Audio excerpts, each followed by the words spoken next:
waxa igu kalifay waxa la igu bushkareeyay maaha wax cadaadis iga yimi maaha family-ga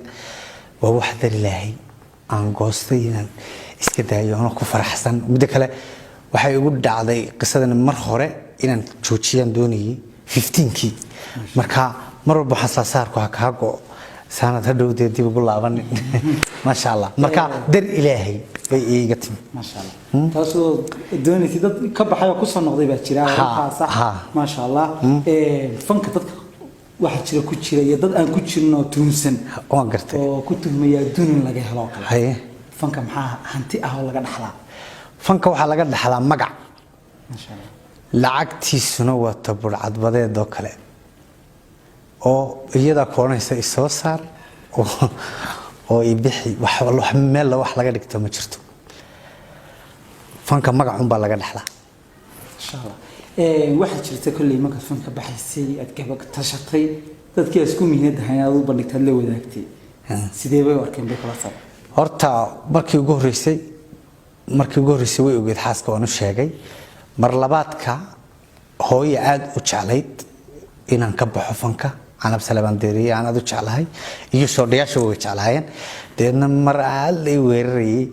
بيتري هوي إلهي واحد لامها كوجو بدل أمين بان رانو ما شاء الله تي هوي إلهي كوابلا ما شاء الله واحد شراء كلهم كويدين يا فنكا واتكب حدي وأنا تشكت سات شايسي محاكو قرشي سنة بوسكي فنكا تكو بدشو هرت فنكا دير إلهي بانو كبحي ما شاء الله waxana ay ma qorshaysna markaad hor ilaahay u baxdo ilaahay markaad hor ilaahay si tagto ilaahay uu ku siinaya adigu ma sha Allah marka in aan wax fiican dhalinyarada wacyi gelin u sameeyno oo aan isla kaashano dad badan ayaan ku rajaweynayaa iyo ganacsiga inaan iska galo oo wada kale ba banaan صح ما شاء الله dadka qaar waxay isweydiinayeen in dhowr cisho ay sir weydiinayeen maxamed arbacadu ayuu sameynaya way arintaas in yiri jiitanto dhowr cisho la yiri suugo sabab